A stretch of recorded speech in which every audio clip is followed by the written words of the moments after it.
What's up, guys? Vylocity here with Pitchfork Academy, and I'm back with another Unreal Engine 5 material tutorial. And in today's tutorial, we'll be going over a very underrated and advanced feature in Unreal Engine 5, and that is called material layers. And it's a very powerful system, and it's way more powerful than the traditional material system because you can reuse these material layers in multiple materials. As you can see here, I have this material layer instance for the RGB grid on this weapon here, and I'm also using it on this material here. I just dragged and dropped it in here. But for example, if I just drag in this purple one here, it'll just switch to be this, and I could even, go back to this material and drag in, for example, this paint material here, and now we have this like sort of camouflage texture, and it's all super dynamic, and you can reuse these on anything. For example, if you want to reuse this MLI RGB grid on your character's jacket, as long as you have a texture that decides where it should go, you can plug that into the material layer system and it will just simply work. So if this is something that's exciting to you and you want to learn more about materials in Unreal Engine 5, make sure you leave a like and subscribe, and then let us know down below in the comments if you have any suggestions on other future material tutorials. As a bonus at the end of the video, I'll be showing how to sort of expand upon the material layer itself to create some awesome variety in the different effects that you can make with each layer. For example, we'll go in depth and look at how to create some iridescence, some RGB shifting, and also some texture animation with distortion that will kind of allow us to create some awesome effects that we see in games such as Call of Duty and Fortnite. Really quickly, I wanted to stop in Call of Duty and just showcase the power of a material layer system. For example, here we have this barrel area and the magazine and the stock, for example, that are using this animated lightning texture. And then we have this area here, which is totally not affected by that. And then we have this little area on the barrel that looks to be even a different material, sort of just like a base metal material. So that could be 3 material layers, all split up by a texture mask. And here is a cool lava material where the front of the gun in this area has more of a faster animated little red, orangish lava texture. And then this one back here is much more detailed, but it's really moving super slow, sort of like lava does in real life. And it is distorted a little bit. It's hard to tell. And then also it's glowing in the cracks, just like lava glows in real life. All right, so to start this Unreal Engine 5 material layer tutorial, I've opened up a blank first-person shooter template project in 5.4. This will work in any version of Unreal Engine, but I like to use the latest version. And the reason I'm using the first-person shooter template is because this gun comes with a nice texture that we can use to basically decide where the different material layers will go. For example, we have this RGB mask, and if we look at the individual channels, we can see that it's just black and white information, and we can use this to decide where one material goes versus the other. I also want to go to the Unreal Engine Marketplace and download this free military weapons dark pack, and I'll just add this to my project, and I'll make sure to search for my project and click show all projects just in case it doesn't show up, and I'll click my project here, and then it might ask you to select an older version of the engine, and that's okay, it'll still work. So I'll select 4.27 and I'll click add to project. All right, once it's added to my project, I can go back, and if I open up Military Weapons Dark and go to Weapons, and we'll just grab the skeletal mesh for the Assault Rifle B into the world, kind of drag it out next to this one here, and I'll duplicate it. All right, now let's go back to our content folder. All right, once we're in our content folder, let's make a new folder called Material Layers. And inside here, we need to make another few folders to organize the assets that we're going to make, because material layers require a little bit more of a setup than regular materials, but once it's all created, it'll make much more sense and be much more versatile. So let's right click and click new folder and call this layers. And then we'll make another folder called layer blends. And then finally, we'll make a folder that's specific to the materials that we're trying to make. In this case, we're using weapons as an example, so I'll call this folder weapons. And these will be the final materials that we'll actually place onto the weapons after we've created the other assets. All right, so the first asset we need to make for the material layer system is a layer blend. So I'll open up my layer blends folder, right click, go to the material dropdown, and click on material layer blend, and I'll abbreviate it as MLB underscore, and then RGBA for red, green, blue, and alpha. We'll use an RGBA texture to decide which channel in that texture to use as the mask. For example, in the FP gun that comes with the starter project, you can see that there's this texture here that has all red, green, blue, and an alpha channel, and we can basically decide each time we make a new layer which one of these to use to decide where the material layer goes. Once you've created this, go ahead and open it up, and right away you'll see there's already some nodes here, and it's asking for an alpha to the blend material attributes. Basically, it's going to take in the bottom layer and then a top layer. And there you can add multiple top layers when we finally create the material, but this is just showing an example of how the bottom layer blends with the layer above it. So we need now an alpha to blend between the two. So we need to get a texture. So we'll get a texture sample parameter 2D, and we'll call this the RGBA mask. And then off of RGBA, we can search for mask parameter, and it's called the channel mask parameter, and we'll call this mask select. And then off of here, we can go ahead and plug this straight into alpha. And then instead of this default texture here, let's go into our military weapons dark pack, and we'll find the texture that this gun is using here. So if I click on my assault rifle and the material there, go to details and open this up, and find this mask texture. So here's this one, and I'll scroll down, browse to it, and it's called Assault Rifle B Mask. So I'll make sure that that's selected, and then go back to my material layer blend, and I'll select that one there. So, or you could also just drag this in here and convert it to a parameter. It really just depends on how you want to do it. All right, and then finally, I'll put these in a group. So I'll select the texture here, and I'll call the group mask. And then I'll put this mask select in the same group. So again, you just select each parameter and then make sure it's in group mask. And this one is also in mask. Now let's go ahead and open up this RGBA mask texture because we haven't looked at this one yet. This is from the weapons dark pack from the marketplace. And let's just go through each of the channels here. So you can see the R channel is very bright and it just has some occlusion information. We won't really use that today. The G channel has the roughness information, which we will also not be using today. And then the B channel, finally, we found a black and white texture that has some information that is basically it's very contrasted, and we can use this to decide basically where one material is versus another. So now we know that it's the B channel that we need to use to blend our material together with another one. So now if we go back to our blend, we can set the default on the mask select. See, it's currently the red channel. We want to use the blue channel because remember we found that it's the blue channel that has the perfectly black and white mask. So once we have that set up like this, we can go ahead and click save, and I can close out of these other things up top, and I'll go back to my content browser in our material layers folder. So now we have our material layer blend RGBA, and next we need to create the actual material layer that will have some information in it. For example, to change the color or the texture of that layer. All right, so the next asset we need to make for the material layer system is the actual material layer. So we'll go into the layers folder here, right click, go to the material dropdown and click on material layer.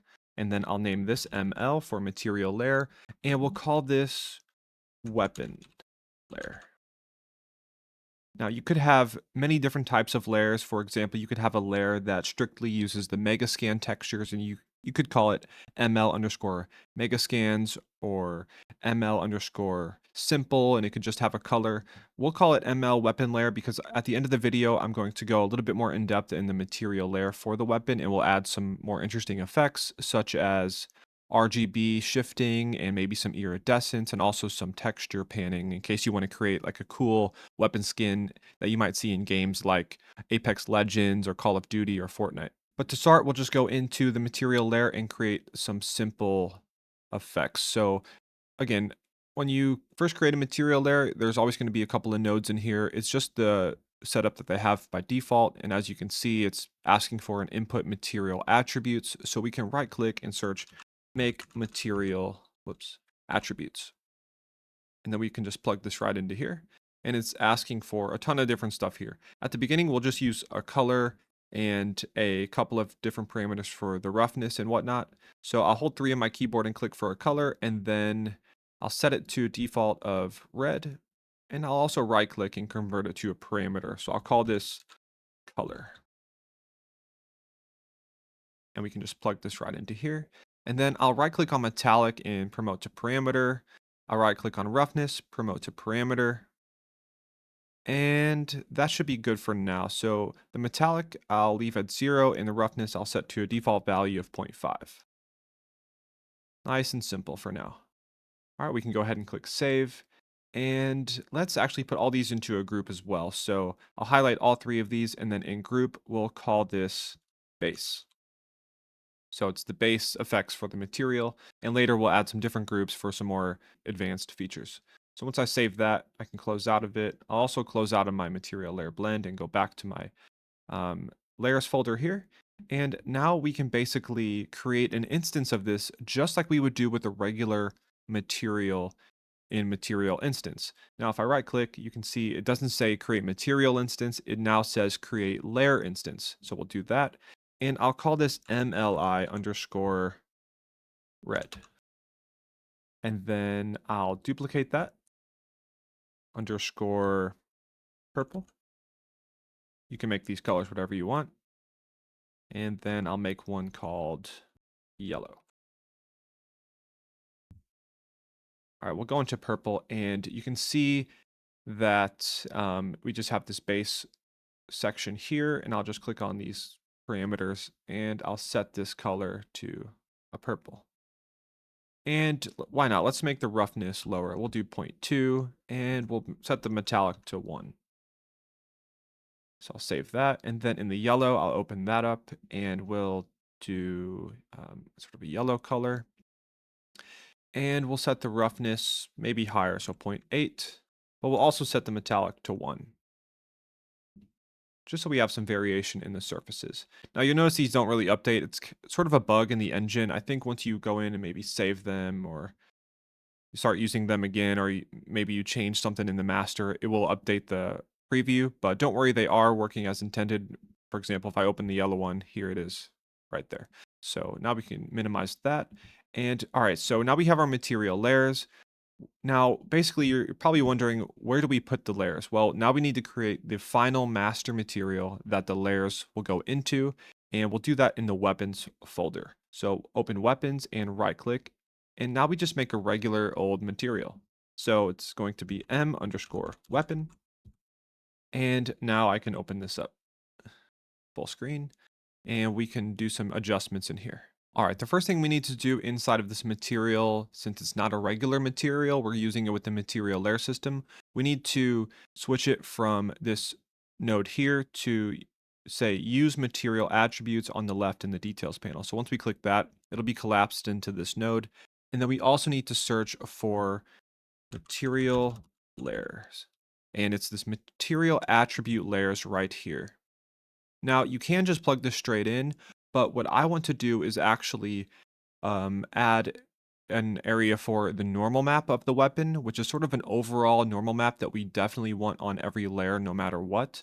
For example, if I go to the assault rifle here and open the material and go into it, this texture here is the detail of sort of the shadowing in the fake geometry that we want to definitely have to add the realism to the weapon. So we want to do that at the global level. So we want to do it inside the full master material. So to do that, we can drag off of material attribute layers and search get material attributes.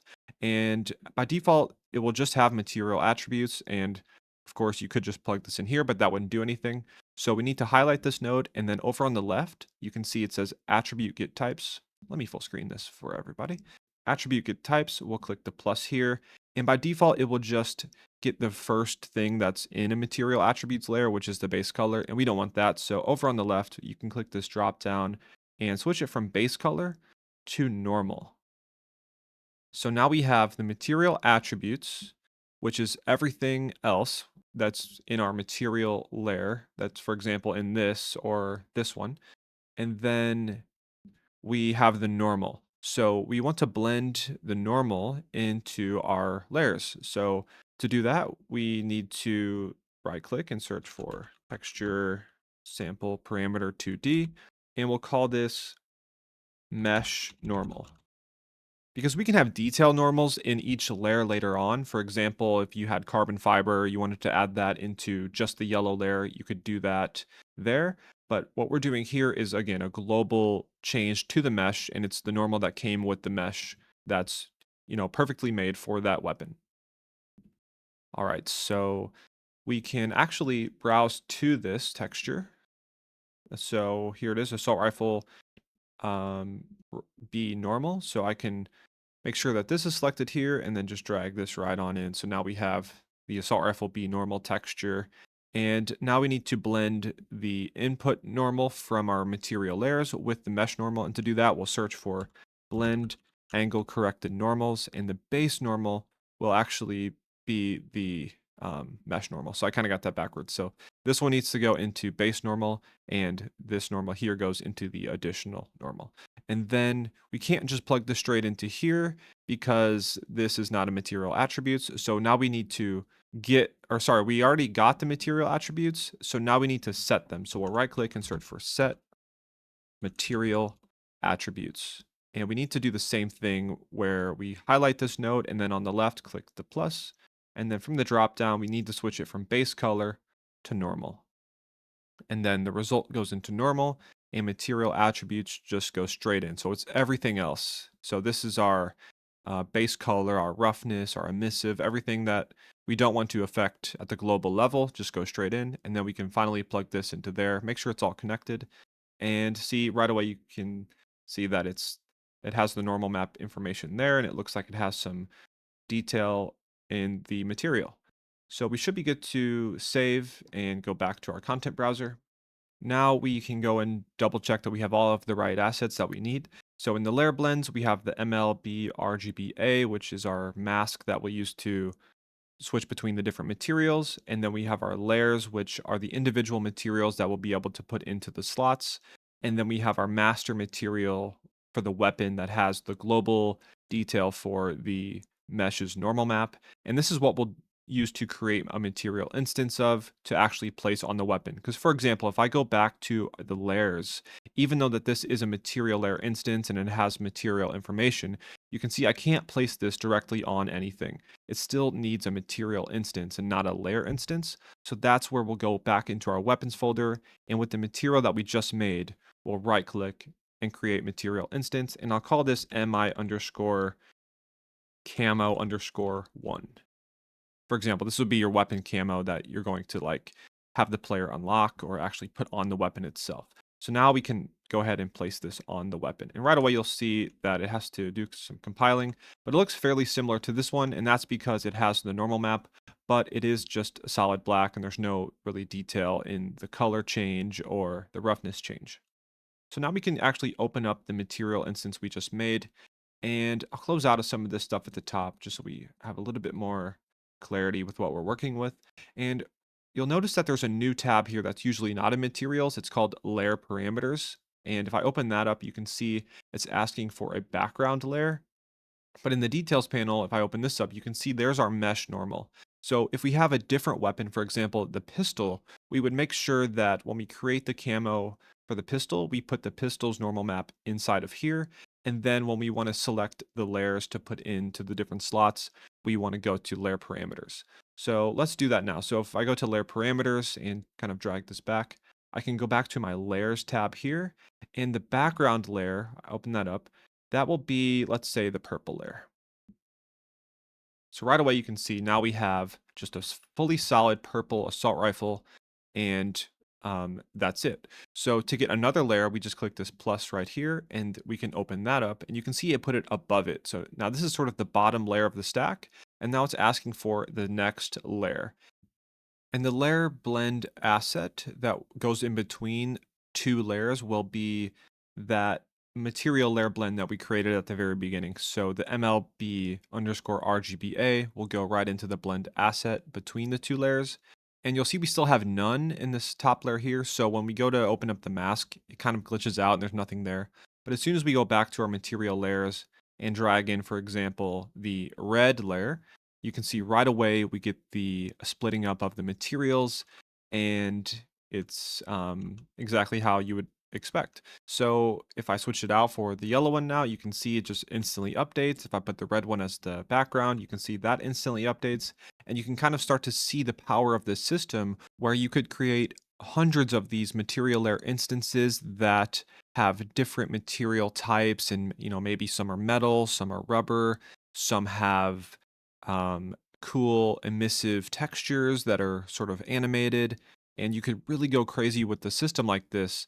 And it's very powerful because if you create a different master material that has a different normal map, you can even use this for something like a character. For example, you have a character that has a jacket, and you have a mask that splits up where, for example, the zipper is, and the buttons on the jacket, and maybe there's like an accent piece on the jacket on the sleeves, like stripes, and you can just drag in different material layers, and it could be the same layers that you used for the weapon. So this is how it can really be expandable and practical for a large scale project. So now, while this is a great way to split up the textures on this weapon here, unfortunately this pack only has one channel that has black and white information like that. Remember, it's on this blue channel.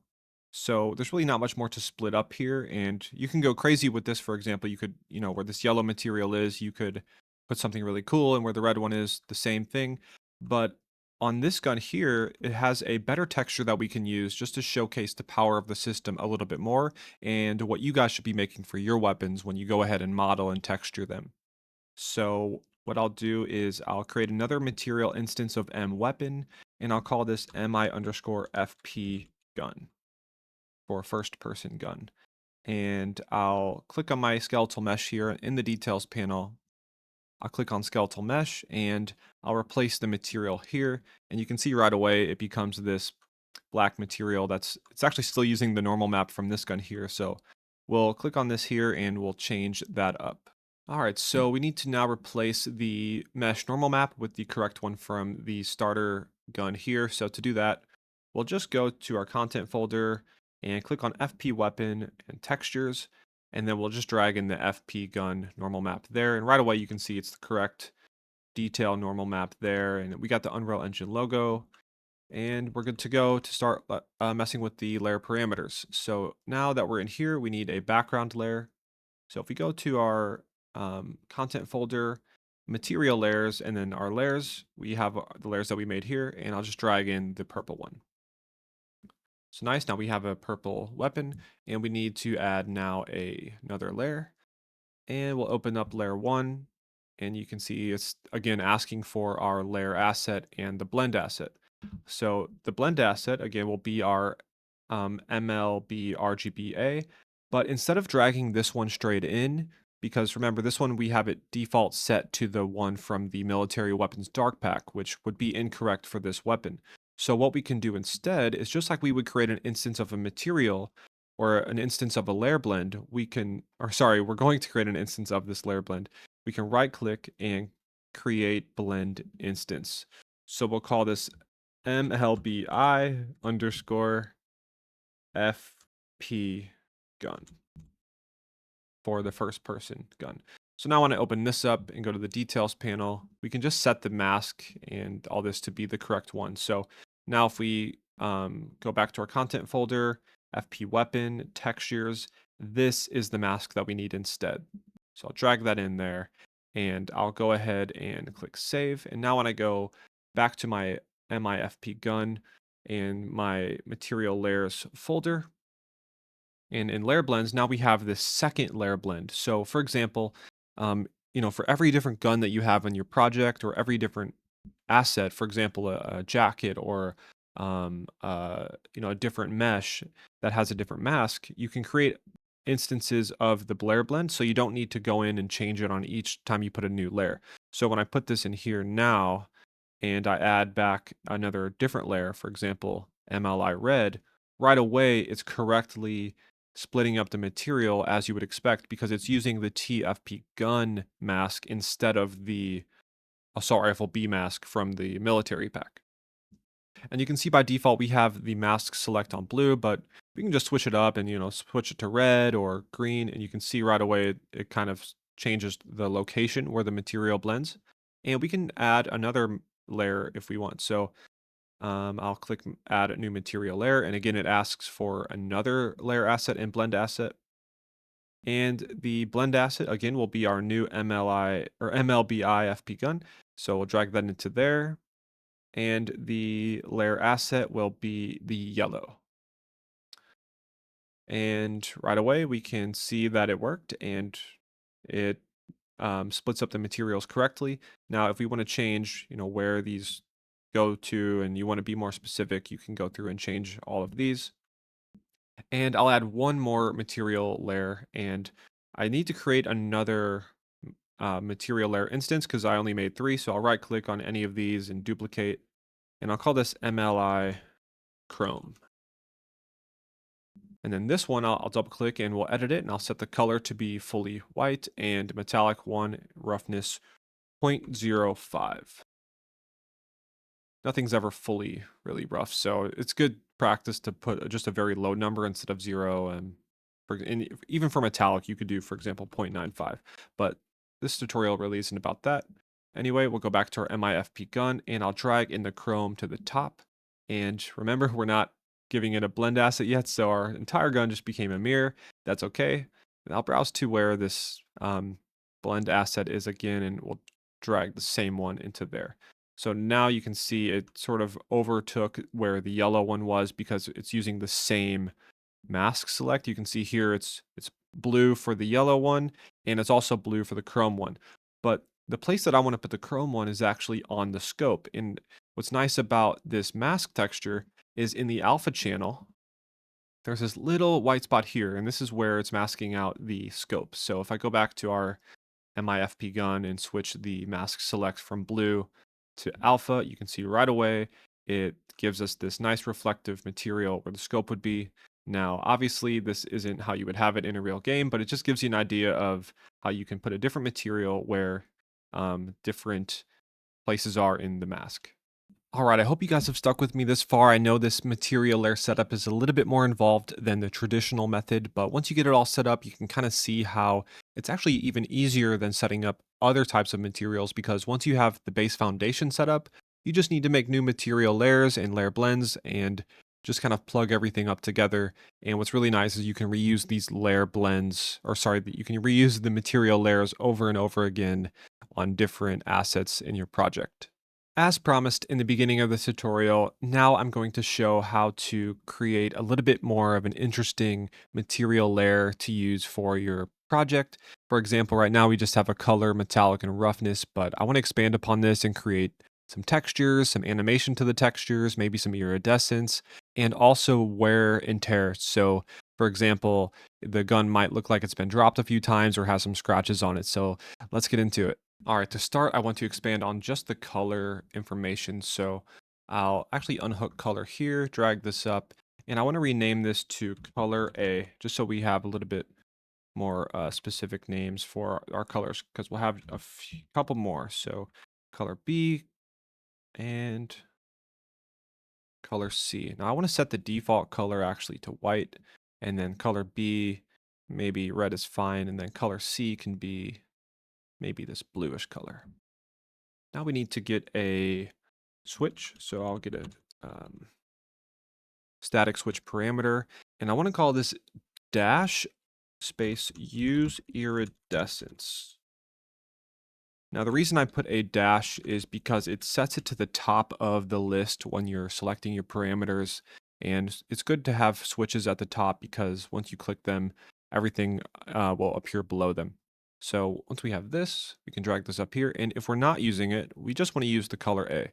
Now, if we are using it, we want to interpolate between these three colors. And we'll do that by getting a lerp 3 color.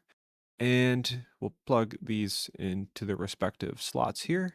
And the alpha will be a Fresnel. So I'll right click and search for Fresnel. It's Fresnel. And this will go into the alpha. And then we need one parameter. So I'll hold S and click and call this iridescence Fresnel. And default value will set to be 1. And this goes into the exponent in. And then the result of this goes into true. So now if we are using iridescence, we are lerping between 3 colors based on the angle of the camera where it meets the mesh. So if I plug this in, we can actually visualize that if I set this to true. Right away you can see that it's white in the middle, then it goes to the red, and then on the edge it goes to blue. This obviously isn't the best result, but it gets the job done when just showcasing how the effect kind of works. We'll actually make these colors much better when we make the individual layers. So that's that. We can highlight all this, click C, and call it base colors. And then we need to put all of this into a group. So I'll highlight all of this and in the group and just highlight everything here and we'll call it color. And we also need to put the switch in that as well. So now everything to do with the color is in a color group. And I can actually unhook this because it's not going to go into there just yet. The next thing we need to do is create an RGB shifting effect, which will be pretty cool. It's, for example, like an RGB keyboard that changes color over time. So let's implement that now. So if I hold 3 on my keyboard and click, I get a color. And we can set this really to any color. I'm going to set it to a value of 1 on the red, so it's, fully red. And then I'm going to drag off this and search for desaturation. This will allow us to get more of a pastel look if we want. And by default, it will just be fully saturated, but we'll call a parameter here for this RGB saturation. And by default, it will be a value of 1. And since this actually wants a desaturation value, we need to flip this. So we'll drag off and search 1 minus, and then this will be the fraction there. So by default, it will be fully red, and then it will go through the colors like this.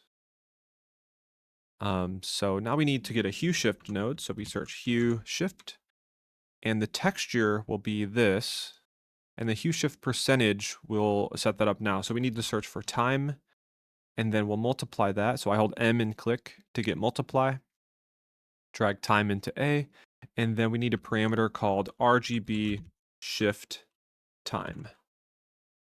And the default value can be something like 0.05, pretty slow, but not too slow. Drag this into here, and this will be the percentage. Basically, the way this works is over time, this number accumulates, and the speed of it is based on this, and it just goes through a percentage of the shifting the hue. So it'll just go around and around the color wheel, and it'll go back to red eventually. So now we need another switch. So I'll actually just copy this use iridescence one, and we'll call this use RGB question mark. And this will be true. And if it's false, we'll ask if we want to use the iridescence. And we'll make sure that's actually false. I forgot to check that off. We want to make sure that our switches are default value for false. And this one as well. All right, now we can select all of this, click C, and call this RGB shift with time. All right, next we want to create our texture logic. So we can search for texture coordinate. Oops. And then we'll hold M and click for multiply. And we'll get a parameter by holding S and clicking, and we'll call it base scale. Default value 1, and we'll plug this up to there. And then we need a panner node. This will allow us to animate the texture in a certain direction. So the coordinates are our texture coordinate, the scale, and then our speed will be two parameters called speed x, and we'll duplicate that and call it speed y. Default values will be 0 because we don't want the texture to move by default. Only if we want to, we can select it on the individual layer. And to combine these together, because you'll notice it's one input for two values. So how do we plug into two values here? Well, you can't do that. So what we need to do is get an append vector, and it will ask for two values here. So we'll just plug these in like so, and then now we can plug that into there. And this will be the first value, and then this will be the second for the x and the y. All right, and then off of here, we want to get an add node. And this is where we'll add the distortion to our animation. So for example, if we animate a texture and scroll it to the right, it looks cool and all, and it might work good for some textures or some weapon camos. But if we add a little bit of distortion where it kind of moves around the texture as it's scrolling it to a certain direction, it becomes much more interesting. And we'll set that up right after we get the texture samples. So I'll drag off of add and search for texture sample parameter 2D, and I'll name this base diffuse. You can name this base pattern or base texture, doesn't really matter. It all means the same. And then I'll actually duplicate this and I'll call this base normal. And I'll use the same UVs. Now it's important to note that if you wanted the base pattern to be a different scale and a different speed than the normal map, you would basically just duplicate all of this and you would call it base diffuse scale and speed, or diffuse speed x, diffuse speed y, and then you would do normal base scale and normal speed x, normal speed y. But for the purpose of this tutorial, I'll keep it the same and we'll just work from that. All right, now we need to add the distortion. So to do that, we will go down below and we'll copy actually all of this. And instead of base scale, it'll be called distortion scale. I'll copy that word there, and I'll just tag it on the end of speed x and speed y so we know. And I'll also grab one of these texture samples down here, plug this in. And the default texture for this, we'll just search for some noise, and we'll find a decent noise here. Maybe maybe low res blurred noise. That'll be good. And then off of the red channel, we don't really need all three RGB channels because it's just black and white. And if we open up the texture, you can see that it's actually only a red channel anyway. So we can just use the red channel, and I'll get a multiply. And we'll multiply this by a parameter called distortion. Oh, whoops. Not that. Distortion intensity. And default value we'll just put as a 1, and we'll multiply that. And then we can actually just drag this up here eventually, but we need another switch. So I'll copy use RGB and put it down here, and we'll call this use, or dash use distortion, question mark. And we'll make a new group actually too. We'll call this distortion. That way our material layer is nice and organized when we go to actually make each material, and it's not all jumbled up. So everything with distortion can be in distortion. So I'll highlight all of these and put it in distortion. I'll do the texture, put that one in distortion, and the intensity I'll put in distortion. All right, so now we can basically plug this into true, and if it's false, we'll just get a value of 0 and we won't add any distortion. So it's adding, as you can see here, it's adding basically the distortion to the UVs. And if it's false, we're not going to add anything. So it will just be whatever's here. But if it's true, we'll add this down here. All right, now we can select all of this and call it textures. And we still need to make a group for our textures stuff too. So I'll highlight the two textures here and we'll put them into, well, actually, it can just go into the base. So I'll highlight those as well, put it into base, and that should be good. All right, now we can continue to plug some of this stuff up. So we want to now multiply the diffuse information, the color information, with all of the color stuff we did up here. So it'll kind of be layered on top of that. So to do that, we'll just get a multiply, and then off of the use RGB, we'll multiply the RGB from that. And then the normal, we still need to set some default textures here as well. So for the normal, we can search and just search for flat normal. And there will be a few in here. It really doesn't matter. I like to hover over and make sure that it's from the engine stuff. So see, I'm hovering over this, and in this box on the right, it says the path is engine material. So I'll use that one. And then for base diffuse, I'll search for white, and then there should be a white placeholder texture in engine. Yeah, engine resources. So I'll use that one. And then off of the RGB from the normal map, we want to get a flattened normal node. This will allow us to change the intensity of it. And we'll get a scalar called normal intensity, like this, default value of 1. And since it's asking for a flatness and we're giving it an intensity, we need to invert it. This just helps it make it more user-friendly, so you know that a value of 1 is full intensity and a value of 0 would be, no intensity. And then this can go into the normal up here. And then let's actually highlight these nodes here and drag this over, because we need to add some logic here for the where. That'll give us some more nice fidelity and scratches and stuff like that. All right, then we can't forget to put normal intensity into the base group so it shows up near our normal map in that section. And now we can start to work on the where. All right, so for the where, we need a texture, and we'll just use the same method that we're using for the UV. So we'll get a texture coordinate, multiply that by a scale, we'll call it scale where. Let's make the default value 2, a little bit more of a repetitive look because it's going to be some fine detail. Plug that into there, and then we need another texture. So I'll just copy this one and we'll call this where. And this will be in a group called base adjustments. That way it's not too much stuff in the base section that we already have. And then this can go into the UVs.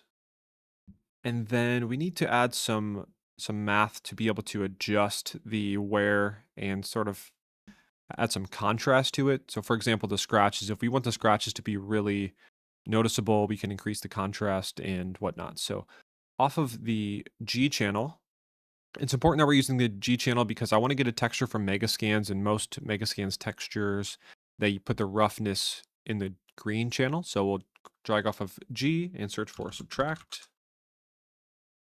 And we need a scalar called where amount. And I want to flip this, so I'll do a 1 minus. And that way, by default, there's nowhere, but on each individual material layer, we can increase this. For example, on gold, we can increase it to have a little bit of scratches. And then off of this, we search for cheap contrast and get another parameter called where contrast. And we can set a default value of 1 for that. Make it a little bit more contrasted by default. And I want to add a named reroute node. So if you search for named, it will add this node that lets you name it whatever it is. So this is the where mask. And now we can reuse this in other areas. And I want to make it a little bit more of a vibrant color so we know that it's different. So there's where mask there. I can kind of drag this up here. We'll put it in a comment box called where mask. Great, so now we have the where mask. So let's put all this stuff in that group base adjustments. So we'll do that, and base adjustments for the where amount, base adjustments, and where contrast, base adjustments. All right, so now we need to think about what we want the where to affect. We know we want it to affect the color. For example, if the paint gets chipped, the color becomes whatever's below it, for example, maybe a chrome or a black, and we want it to affect the metallic because if it was not metallic but there's metallic underneath, we want it to look metallic. And same for the roughness. We want to basically, if it gets chipped away, it might be a little shinier, it might be a little bit less shiny. So we need 3 lerp nodes because we're going to adjust those 3 parts of the material based on the wear mask.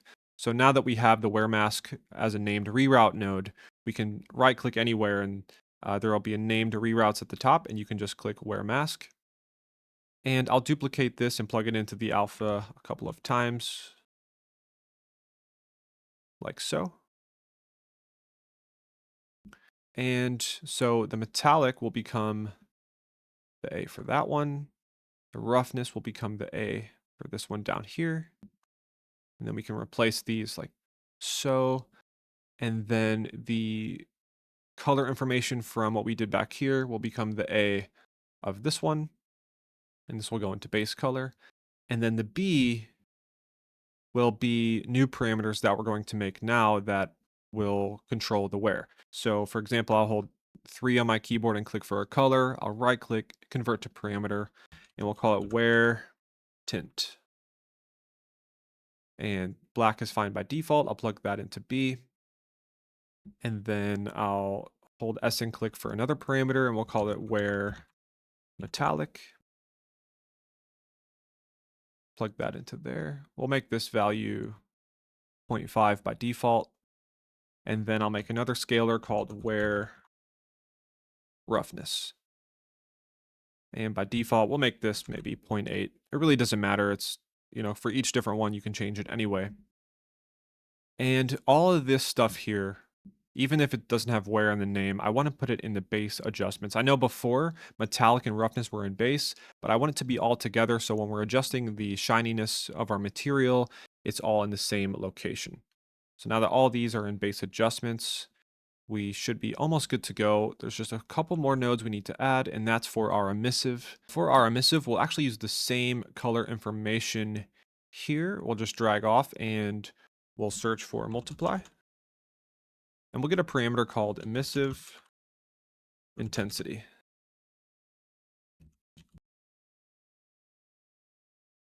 By default, it will be 0, and we can just plug this up into emissive color. Drag this here, maybe this down here a little bit. And this stuff here, you can select it all and click C and call it wear. Maybe add a reroute node here, make this a little bit cleaner. Oh, and one last thing I forgot to do is just to throw the emissive intensity parameter into the group base. So that way it's not in its own thing. So once we save and go back to our level, you can see we have some differences. And now this switched to white. Let's go ahead and open up actually, we'll create a new layer. So I'll just, I'll duplicate MLI yellow, and we'll call this MLI iridescent. Now let's go to our MIFP gun, and where we have the yellow one, we'll just drag in MLI iridescent. We won't see a change at first, but once we open up MLI iridescent, we can kind of go in and open up our parameters and see now we have a bunch of new options. So let's switch the roughness to, let's say 0.1. And you'll notice that unlike material instances, it doesn't update on the gun right away. You do have to save the layer instance to see the change on the gun, but that's okay. We can see it in the preview here, so it's not too bad. So down here in color, we want to click use iridescence on, and then we'll switch it to be true. And now we can see in the preview, we have some interesting stuff going on. So if we open up these 3 colors, we'll just set them to a little bit more interesting things. So we'll go like blue and then green, and then maybe for this one, we'll do a pinkish. Then when we save, you can see we have sort of this cool material, sort of like a neochrome iridescent effect going on there. And yeah, that's a pretty cool material. We'll leave that one as it is, and we'll go to create the next one that I want to showcase. Remember, if I don't change something in here, that doesn't mean that you shouldn't. You can always go in and add textures to this effect, or change, how shiny it is. If you don't want it to be metallic at all, you can switch it to 0. And now you get this sort of plasticky look here, which is not too bad at all. But I'll switch it back to metallic just so we see it a little bit more detailed. So one thing you guys might run into if you have more than like 3 or 4 layers on one material layer, you'll see texture samples. It'll be above 16, which really can cause some issues. So to fix this, we can change how the textures are rendered in the material by going back to our ML weapon layer. And if you just open it up and you click on each of your textures, so I got base diffuse, base normal, and then I'll also hold control and click on where. So now I have all three selected.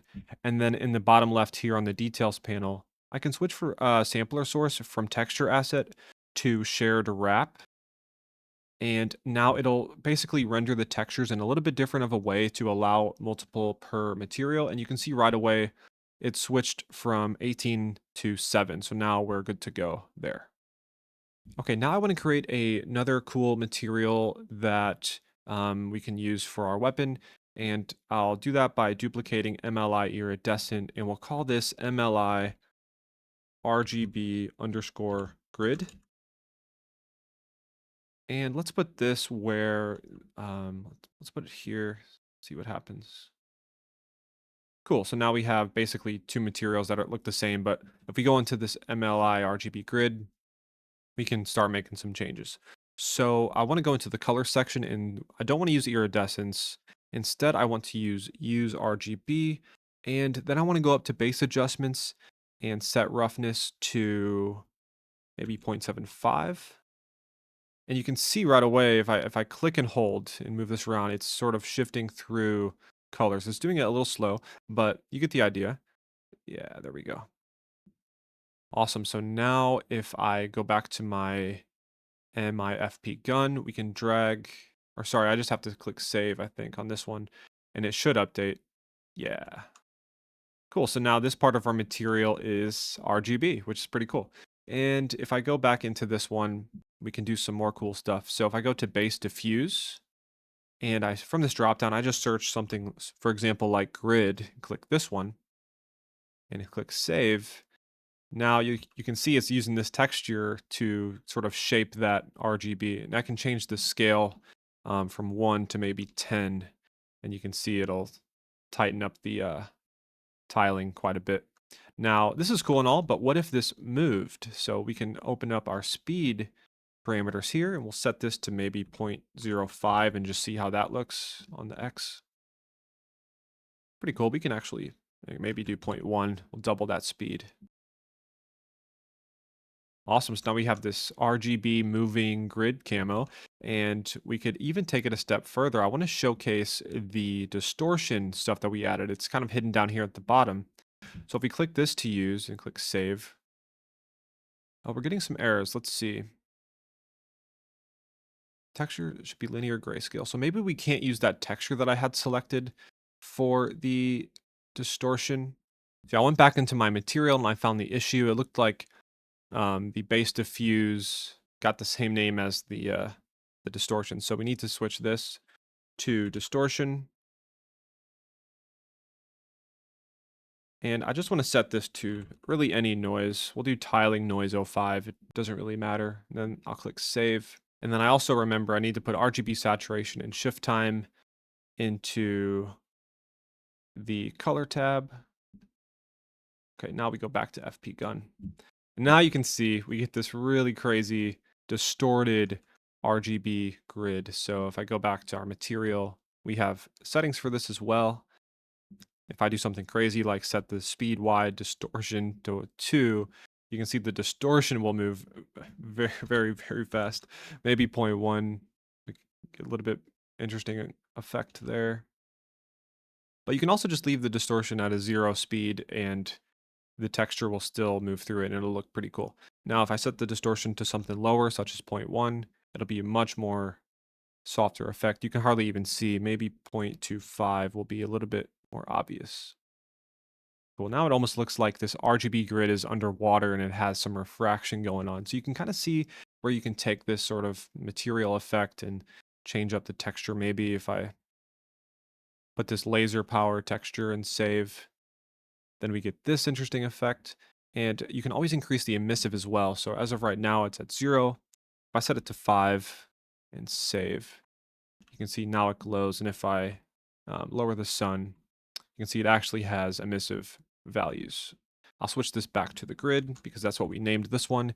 You could always duplicate this texture, or sorry, this layer, or create an instance of this layer and call it maybe um, laser or whatever. But I'll switch it back to grid and save. All right, so the next material layer I want to make is just a simple gunmetal material layer. So to do that, I can actually just right click on ML weapon layer, create layer instance, and we'll call this MLI underscore gunmetal. And we'll put this in, let's see what slot. We'll put this in the background layer, the base material layer. And now when I save, it'll update. It'll be just this white texture here. Now, to start, we can open it up, open up all the parameters. Color A should probably be something darker, maybe this gray like this. And we'll click save. Now, this is cool and all, but it's pretty boring and there's not really any detail. There's no scratches or anything. So let's actually head over to Megascans really quickly and we'll get a scratch texture. So to do that, just click the square at the top here and click Quixel Bridge, and it'll open it up and it might prompt you to log in. Once you log in, you can click on imperfections here on the left and go to metal. And just find a texture that you think looks good and has some metal scratches. So I might choose this one here. I'll download the medium quality. And once it downloads, you can click this little blue arrow here, or down on the right, you can click add. And it should add it straight into your project. And once it's there, you can go back to your material. So if I find my MIFP gun and my MLI gunmetal, and we'll turn on this wear texture here, and I'll drag this in, and then we'll turn on the wear amount and maybe set it to 1. And as soon as I hit save, you can see now we have this very scratched up surface, but maybe it's a little too much. So I'll turn on the wear contrast and lower this to maybe 0.5 or 0.25. And then wear amount we can lower to maybe 0.75. Now when I hit save, it should be a less of an effect. Yeah, and for example, if you wanted to do maybe a painted material, we can do that next. So I'll just duplicate MIL gunmetal and call this MLI paint. And we'll drag this into, I'll just replace the gunmetal for demonstration. And so it should look the same until we change a couple of things. So let's open up all the parameters again. And for this one, we'll change the color to something such as like maybe a pinkish red. And we'll change the metallic and roughness. So the roughness can be a little bit shinier, maybe 0.3. And it's not metallic. Maybe the wear tint is a lighter color. We'll save. Ooh, that's a little bit too drastic. So maybe we can change the contrast to a little bit higher. And then the wear amount maybe down to 0.25 or 0.5. Oh, that's too much, so we'll try 0.65. And now we get these little imperfections, little scratches in the surface, and you can kind of get the idea there. And this is where you could also, put in an actual texture that you have. For example, I'm just doing a simple color, but I've set this back to white and then change the texture to something a little bit more interesting that has color detail in it already. See if I can find one. Let's just search for albedo or diffuse. Yeah, like this base tile diffuse texture here. This obviously isn't a very good texture for camouflage, but if I save the MLI paint, you'll see it's now this sort of camouflage texture, but it still has the little scratches. So this is how you could get like a basic camo for a gun. Like in Call of Duty, for example, usually the first camos you unlock are these very simple camouflage paint textures that have some scratches and they aren't perfect. So this is kind of how you can achieve that look. And then from there you can expand and have iridescence or cool animated emissive RGB. And really you can go crazy and set the different parts of your gun to be different materials. And just to recap how powerful the system is, if I go back to the military gun here and find that material instance, remember this one only has two, the background and the first layer. We can just drag in this MLI grid if we want, and maybe this MLI iridescent, and right away you can see how simple that is to just throw on. And as long as the material is already set up for it, we can reuse the same ones that we use for other assets in our project. All right, guys, that's going to do it for today's tutorial on material layers. I know it's a little bit more of a complex way of thinking about materials, but once you get it down, it really can help you expand your project and really go far with how much variety you have in your materials and reusing certain material layers in other parts of your project, such as on your character. And just to recap, we created material layer blends, which allow us to set the texture that we use to blend between the layers, and then we created layers themselves, which are the things that we can reuse on multiple materials. And then we have the master material, which has the global normal map and anything else that you need to be global. And these are what we create the material instances from. And then we plug and play the material layers and the blends. So if this was informative to you and you learned something new, please make sure to leave a like and subscribe and let us know down below if you have any questions or suggestions on future material tutorials. This has been Velocity with Pitchfork Academy, and I will see you in the next one.